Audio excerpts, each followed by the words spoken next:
አሰላሙ አለይኩም ወራህመቱላሂ ወበረካቱ። እንዴት አላችሁ የተከበራችሁ ተመልካቾቼ? እኔ አልሐምዱሊላህ በጣም ደህና ነኝ። በሰላም ላገናኘን አላህ ምስጋና ይገባው። በዛሬው ዝግጅቴ በተለይም ሴቶችን ስለሚመለከት ወሳኝ ጉዳይ ላነሳ ወደድኩ። እርግጥ ነው ጉዳዩ በዋናነት ሴቶችን ይመለከታል አልኩ እንጂ ወንዶችም ቢያውቁት እንደሚጠቀሙ እርግጠኛ ነኝ። ምክንያቱም አንደኛ ሴትና ወንድ በጋራ በመኖራቸው የጋራ ሸሪዓዊ ድንጋጌዎችን ይጋራሉ።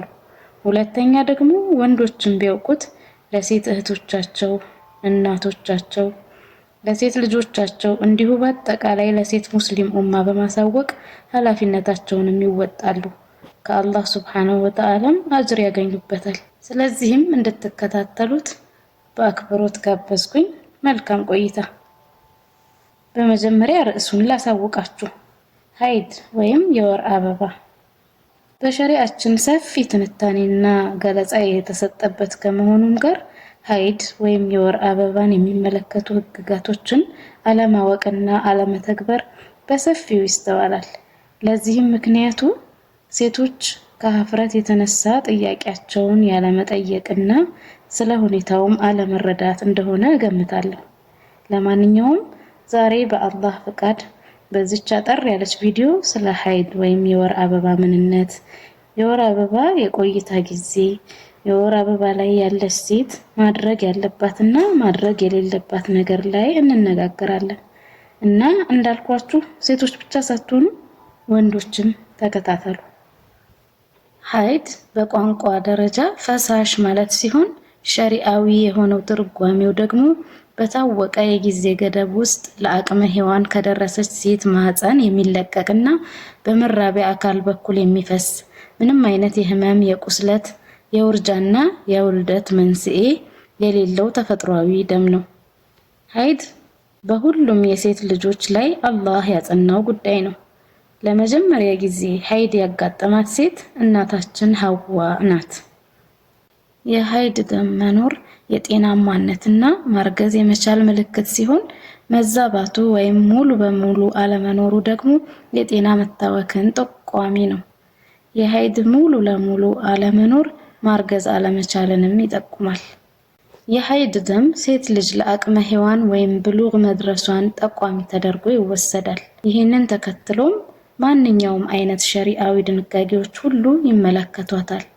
ይህ በሁሉም ዑለማዎች ዘንድ ስምምነት የተደረሰበት ጉዳይ ነው።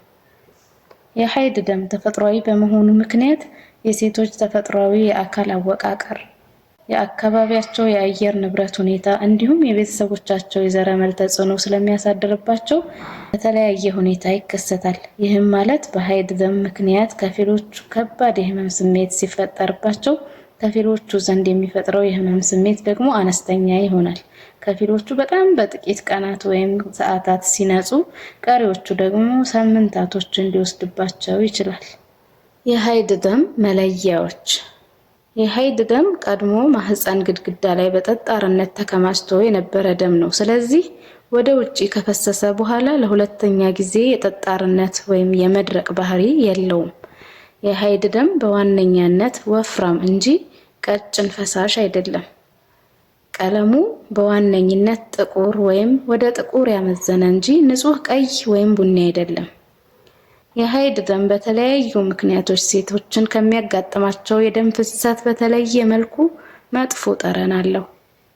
የሀይድ ደም በሚፈስበት ጊዜ የሞቃትነት ስሜት ይፈጥራል። የሀይድ ደም መነሻና መቋጫ የእድሜ ገደብ እንዳለው የሚጠቁሙ መረጃዎች ሁሉ ወይ ደካማ ናቸው ወይም ግልጽነት የጎደላቸው ናቸው።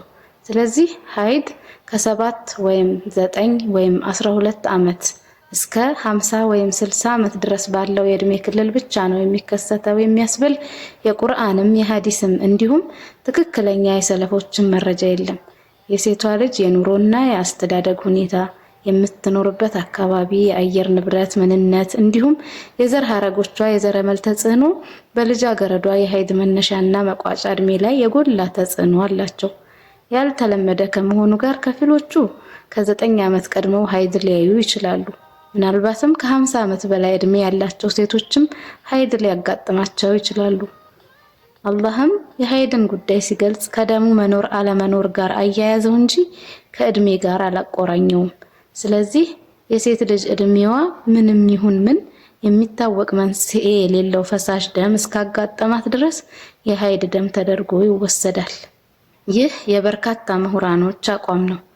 እድሜዋ ከ50 ይለፍም አይለፍም የአንዲት ሴት ሀይድ ለዓመታት ከቆመ በኋላ መልሶ የሀይድን ደም መለያዎች የሚታዩበት የደም ፍሰት ቢያጋጥማት ያ ደም በሀይድ ደም ነው የሚታሰበው። ለረጅም ጊዜ ከተቋረጠ በኋላ ስለተከሰተ በሀይድ አይወሰድም የሚያስብል ምንም አይነት መረጃ የለም። ደሙ እስከተገኘ ድረስ ሀይድ ተደርጎ መወሰድ እንዳለበት ቁርአኑም ሐዲሱም ይጠቁማል። ሀይድና የጊዜ ቆይታው በሰፊው የሚታወቀውና በብዛትም የተለመደው የሀይድ ደም ፍሰት የቆይታ ጊዜ 6 ወይም 7 ቀናት ቢሆንም ቁርጥ ያለ ዝቅተኛና ከፍተኛ የመቆያ ጊዜ ገደብ ግን የለውም። ለከፊሎች ከአንድ ቀን ያነሰን ያክል የጊዜ ቆይታ ሊኖረው ይችላል። ለሌሎች ደግሞ ከ15 ቀናት በላይ ሊቆይባቸው ይችላል። በዚህ ዘመን ሴቶች በሚጠቀሟቸው የተለያዩ የወር አበባ ማዘግያና ማፍጠኛ ወይም የወሊድ መቆጣጠሪያ መድኃኒቶች ምክንያት በየወሩ አብዛኛውን ቀናት የሚሸፍን የደም ፍሰት የሚኖርባቸው ሴቶች በጣም በርካታዎች ናቸው። ታዲያ ይሄን ወቅታዊውንና ብዙ ሴቶችን የሚፈታተን የብዙዎች ጉዳይ በተመለከተ ከፊል የዘመናችን ዑለማዎች ከ15 ቀን በኋላ ያለውን የደም ፍሰት በበሽታ ደም ልታስበው ይገባል የሚል እይታ አላቸው። ምክንያታቸውን ሲያስረዱ ይህ ሁኔታ እጅግ በጣም በርካታ ሴቶችን የሚያጋጥም በመሆኑ በየወሩ 20 ምናምን ቀናቶችን በሀይድ የምታሳልፍ ሴት የእድሜዋን አብዛኛውን ጊዜ ያለ ሶላትና ጾም አሳለፈች ማለት መሆኑ፣ ይህን ያክል ጊዜን በሀይድ መቁጠር ትዳር ላይ ያለው አሉታዊ ተጽዕኖ እጅግ በጣም የጎላ ስለሆነ ከባድ ማህበራዊ ቀውስ የሚያስከትል መሆኑ፣ እነዚህ ጉዳዮች ደግሞ ከሸሪዓው መሰረታዊ መርህ ጋር መጣጣም የማይችሉ ናቸው የሚል ነው። የሕክምና ባለሙያዎችም ቢሆን ሀይድ ቢበዛ እስከ 15 ቀን ድረስ ነው የሚዘገየው ይላሉ። ይህ የሻፊዒዎች፣ የማሊኪዎች እና የሐንበሊዎች በጥቅሉ የአብዛኛዎቹ ምሁራኖች አቋም ነው። ምንም እንኳ ያልተለመደ ክስተት ቢሆንም አንዲት ሴት በአንድ ወር ውስጥ ከአንድ ጊዜ በላይ ሀይድ ሊያጋጥማት ይችላል። ስለዚህ በሁለት የሀይድ ጊዜያቶች መካከል የሚኖረው የንጽህና ቀናት ይህን ያክል ነው ማለት አይቻልም ማለት ነው። ሀይድ ላይ ላለች ሴት የተፈቀዱ ጉዳዮች። ሀይድ ላይ ያለች ሴት ከሀይድ ደሟ ውጪ ነጃሳነት ያለው ምንም ነገር የለባትም።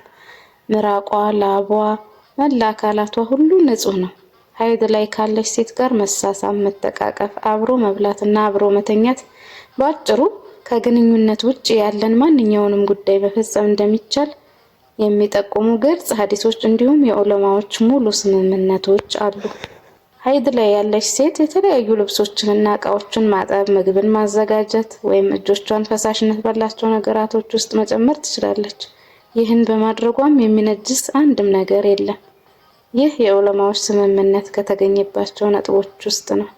ሀይድ ላይ ያሉ ሴቶች የዒድ ሶላቶች ወደሚሰገዱባቸው ቦታዎች መሄድ፣ የዒድ ተክቢራዎችን ማለት፣ የአማኞችን ዱዓ በረከት መጋራት ይኖርባቸዋል። ባይሆን ግን ሶላቱ ላይ አይሳተፉም።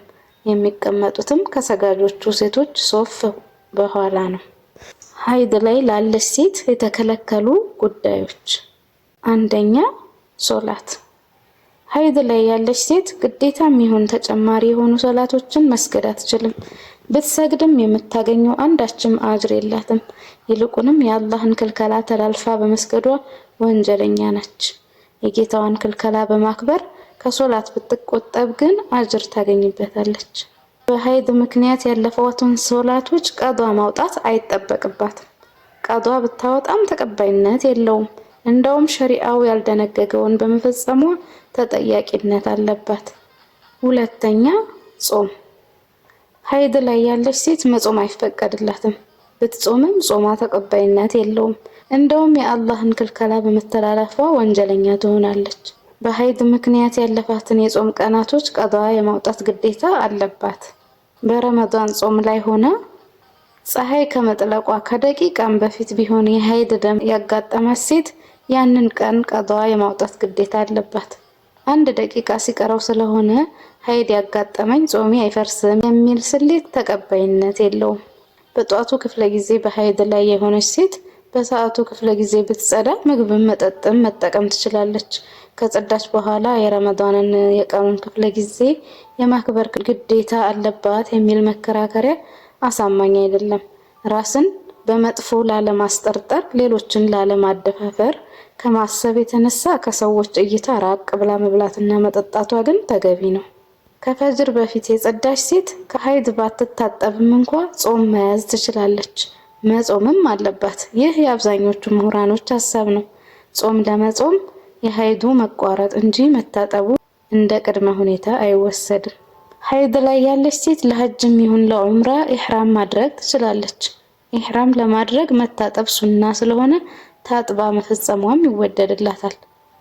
ሀይድ ላይ ያለች ሴት ጠዋፈል ቁዱም፣ ጠዋፈል ኢፋዳ እንዲሁም ጠዋፈል ወዳእን መፈጸም አትችልም። ባጭሩ በካዕባ ዙሪያ መዞር አይፈቀድላትም። በሀይድ ምክንያት ጠዋፈል ኢፋዳን መፈጸም ያልቻለች ሴት ከሀይድ እስከምትነጻ ድረስ መጠበቅና ከታጠበች በኋላ ጠዋፉን መተግበር አለባት። ምክንያቱም ጠዋፈል ኢፋዳ የሐጅ አንዱ መሰረታዊ ማዕዘን ወይም ሩክን ስለሆነ በምንም መልኩ ቢሆን ሊቀር የሚችልበት አጋጣሚ የለም። በአራቱም መዝሃቦች ሀይድ ላይ ያለች ሴት ቁርአንን በእጆቿ በመንካት ማንበብ አትችልም። ሀይድ ላይ ባለች ሴት እግሮች መካከል ወይም እቅፍ ውስጥ ሆኖ ቁርአን መቅራት ይቻላል። ሀይድ ላይ ያለች ሴት የትኛውንም አይነት ዚክርና ዱዓ ማድረግን የሚከለክላት ምንም መረጃ ስለሌለ መፈጸም ትችላለች። ዱዓዎቹም ከቁርአን አንቀጾች የተመዘዙ ቢሆኑ ችግር የለውም። ሀይድ ላይ ያለች ሴት ለአስፈላጊ ጉዳይ በመስጂድ አቋርጣ መሄድ ትችላለች። ነገር ግን በምታልፍበት ጊዜ መስጂዱ ላይ ምንም አይነት ደም ሊያርፍ እንደማይገባ የታወቀ ጉዳይ ነው። መስጂድ ውስጥ ጧሃራ የሆነውን ምራቅ መጥፋትም ተከልክሏልና። ሀይድ ላይ ያለችን ሴት መገናኘት ክልክል ነው። ይህም በግልጽ የቁርአን አንቀጽና በትክክለኛ ሐዲስ እንዲሁም በምሁራኖች ሙሉ ስምምነት የተረጋገጠ ጉዳይ ነው። አንድ ሰው በሀይድ ላይ ያለችን ሴት መገናኘት ይፈቀዳል የሚል እምነት ቢኖረው ወይም በዚህ እምነቱ ምክንያት ሀይድ ላይ ካለች ሴት ጋር ግንኙነት ቢፈጽም ከእስልምና ይወጣል። ማንኛውም ሐራምነቱ ላይ ምንም አይነት የምሁራኖች ልዩነት ያልተንጸባረቀበትን በቀላሉ ተራው ሙስሊም ማህበረሰብ ሳይቀር የሚያውቀውን ጉዳይ ያስተባበለ ሰው ከእስልምና ለመውጣቱ ምሁራኖች ሁሉ በአንድ ድምፅ ተስማምተውበታል። በሀይድ ላይ ያለችን ሴት መፍታት በጽኑ የተከለከለ ነው። መጤ ፍቺ ወይም ጠላቀል ቢድዒ የሚል ስያሜም ተሰጥቶታል። በዚህም ላይ የምሁራኖች ስምምነት አለ። ሀይድ ላይ እያለች የተፈታችን ሚስት መመለስ ግዴታ ነው። ከመለሳት በኋላ መፍታት ከፈለገ ደግሞ ግንኙነት ባልፈጸሙበት የንጽህናዋ ወር ወይም በእርግዝና ላይ በምትሆንበት ጊዜ ጠብቆ መፍታት እንደሚችል ተገልጿል። ሐራም ከመሆኑ ጋር ሚስት ሀይድ ላይ ባለችበት ወቅት ፍቺ ቢፈጽም ግን ፍቹ ይጸናል የሚለው እይታ የተሻለ ነው። የአብዛኛዎቹ ምሁራኖች ምርጫም የሆነው ሀይድ ማቆሙን ማረጋገጫ መንገዶች። የሀይድ ደም ማቆሙ በሶስት መንገድ ሊረጋገጥ ይችላል። ይኸውም አንደኛ የሀይድ ደም መጠናቀቁን ተከትሎ ከማህፀን የሚለቀቀውን ውሃማ ነጭ ፈሳሽ መፍሰስ አለመፍሰሱን በማረጋገጥ የሀይድን መጠናቀቅ ማረጋገጥ ይቻላል። ቀዳሚውና ከሁሉም የተሻለው ማወቂያ መንገድም ይሄ ነው። ነገር ግን ይህ ፈሳሽ በአንዳንድ ሴቶች ላይ ሙሉ በሙሉ ላይከሰት ይችላል። ለሌሎች ደግሞ የሚመጣው ዘግይቶ ሊሆን ይችላል። ሁለተኛ እንደ ጥጥ፣ ሱፍ ወይም መሰል ልብሶችን በመራቢያ አካል በመጨመር የሀይድ ደም መኖሩን አለመኖሩን በማረጋገጥ ሀይድ መጨረስ አለመጨረስን ማረጋገጥ ይቻላል። ሶስተኛ አንድ ቀን ከነሌሊቱ ምንም አይነት ፈሳሽ ሳያጋጥማት ከቀረ ሀይድ እንደተጠናቀቀ በመውሰድ መንጻት ይኖርባታል። እሺ ተመልካቾቼ ለዛሬ ወሳኝ ያልኳቸውን አንኳር ነጥቦችን ለማስዳሰስ ሞክሬያለሁኝ። ከዳሰስኳቸው ይልቅ በርግጥ በጣም ሰፊ ሸሪዓዊ ትንታኔዎችና ህግጋቶች አሉ። በዚህ ዘመን አላውቅም ብሎ ምክንያት መስጠት አይቻልም። ለማወቅ በጣም ቀላል ነገር ነው። ከብዙ ቦታዎች መረጃንና እውቀትን ማግኘት ስለምንችል ማወቅ የሚገባንን ነገር አውቀን ሸሪዓችንን በአግባቡ እንድንተገብር እጋብዛችኋለሁ። ለዛሬ ትንሽም ቢሆን መረጃና እውቀት እንዳገኛችሁ ተስፋ አደርጋለሁኝ።